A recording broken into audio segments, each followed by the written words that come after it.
T V کے اوپر بجلی مہنگی، گیس مہنگا، اس کے اوپر بڑی بات ہوتی ہے. تو آج میں آپ کے سامنے تمام حقائق لے کے آیا ہوں. اصل حالت کیا تھی اور کیا معاہدے تھے اور کس طریقے سے یہ عوام کے اوپر بوجھ ڈالا گیا.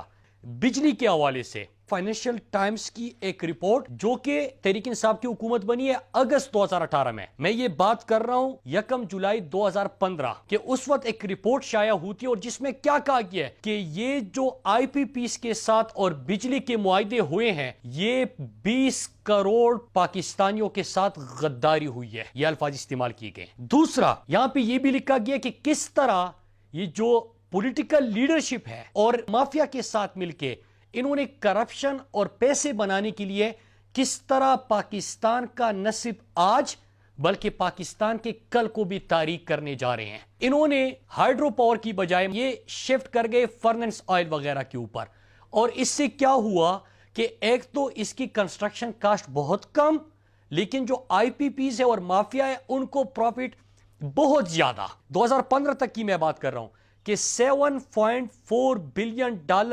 انہوں نے آئی پی پیز کو سبسڈیز دی. اس کے بعد یہ بڑھتا جائے گا اور بڑھتا گیا. پھر آگے جا کے 12.5 پہ 12.5 روپے پہ یونٹ پروڈیوس ہوتا ہے. یہ بیچ رہے ہیں 9 روپے پہ تو 3.5 روپے جو جمع ہو رہا ہے یہ آنے والی حکومت کو یہ مہنگا کرنا پڑے گا اور قوم کے اوپر یہ بوجھ ڈالا جائے گا. 2015 کی بات بتا رہا ہوں. اور آخر میں لکھتے ہیں کہ آپ بجلی پیدا کرے نہ کرے قوم نے پیسے دینے ہیں. اور اس میں جو لوگوں نے پاور پلانٹ لگائے تھے انہوں نے نہ صرف اپنی انویسٹمنٹ پوری بلکہ اس کے اوپر بلینز آف ڈالرز کی پروفٹ کما کے پاکستان سے لے گئے. ان کے ساتھ معاہدے بھی ایسے کہ آپ نے پاکستان کے مفاد کو دیکھا نہیں اور یہ کسی بھی وقت انٹرنیشنل کورٹ میں جا سکتے ہیں. معاہدے بھی 20 سال کے، 25 سال کے، 30 سال کے انہوں نے معاہدے کیے. اور میں یہ 2015 کی چیز آپ کے سامنے لے کے آیا تھا. فائنینشل ٹائمز کی رپورٹ ہے. پھر اس کے بعد میں آپ کے سامنے ایک اور چیز لے کے آیا ہوں. یہ ہے سپریم کورٹ کی ہیرنگ. سپریم کورٹ نے نوٹس لیا چیف جسٹس جو ثاقب نثار صاحب تھے کہ یہ پاکستانی قوم کا تو خون چوسا جا رہا ہے اور بجلی بھی نہیں ہوتی، بجلی بھی چلی جاتی ہے. ہر مہینے اور ہر دوسرے ہفتے آپ کو بجلی مہنگی بھی کرنی پڑتی ہے. اس ہیرنگ میں تمام جو چیزیں باتیں سامنے آئی میں 2-3 آپ کے ساتھ شیئر کرنا چاہتا ہوں. پہلی چیز یہ کہا کہ آپ تو آئی پی پیز کو بلینز دے رہے ہیں، کیا اس بات کی دے رہے ہیں کہ آپ بجلی پیدا کریں نہ کریں، آپ بجلی دے نہ دے؟ یہ چیف جسٹس سوال کرتے ہیں. کہا جاتا ہے کہ جی بالکل اسی طرح کے معاہدے ہیں. پھر آگے جا کے کہتے ہیں کیا آپ کو اسی طرح قیمتیں بڑھانی پڑے گی اور اگر نہیں بڑھانی پڑے گی تو آپ کا جو سرکولر ڈیٹ ہے وہ بڑھتا جائے گا؟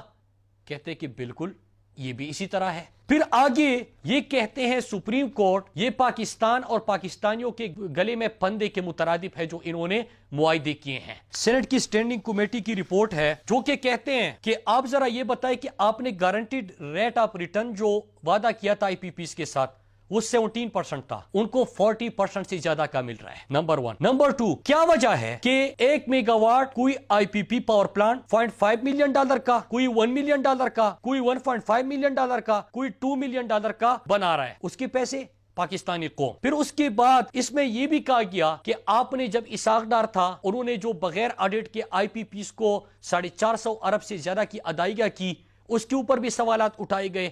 پھر یہ بھی کہا گیا کہ 20 25 30 سال کے معاہدے کر کے پاکستانی قوم ہر مہینے، ہر ہفتے، ہر سال یہ پیسے بھرتے رہیں گے، اس کا بھی کوئی سوال اور جواب نہیں. اور وہ بالکل شکلیں دیکھتے رہے. یہ میں ان دنوں کی بات کر رہا ہوں جب خواجہ آصف پاور منسٹر تھے، وہ کوئی شرم کوئی حیا، اور نواز شریف ملک کے وزیر اعظم تھے. اس وقت سے سینٹ میں یہ چیزیں ڈسکس ہوتی رہی. یہ میں اپنی حکومت میں آنے سے پہلے کی باتیں بتا رہا ہوں. سوال یہ ہمیشہ ہوتا ہے کہ آپ تو حکومت میں ہیں، آپ کیا کر رہے ہیں؟ پرائم منسٹر عمران خان نے آتے ساتھ اس کے لیے کیا کیا؟ آپ کو پتہ ہے کہ پچھلے دنوں میں آئی پی پیز کے حوالے سے ایک commission prime minister Imran Khan نے بنایا تھا اور انہوں نے کہا کہ اس کی پہلی تحقیقات کرے اور ان وجوہات کو دیکھے. نمبر 1 کہ پاکستان یہ گردشی قرضوں کے دلدل سے کیسے نکلے.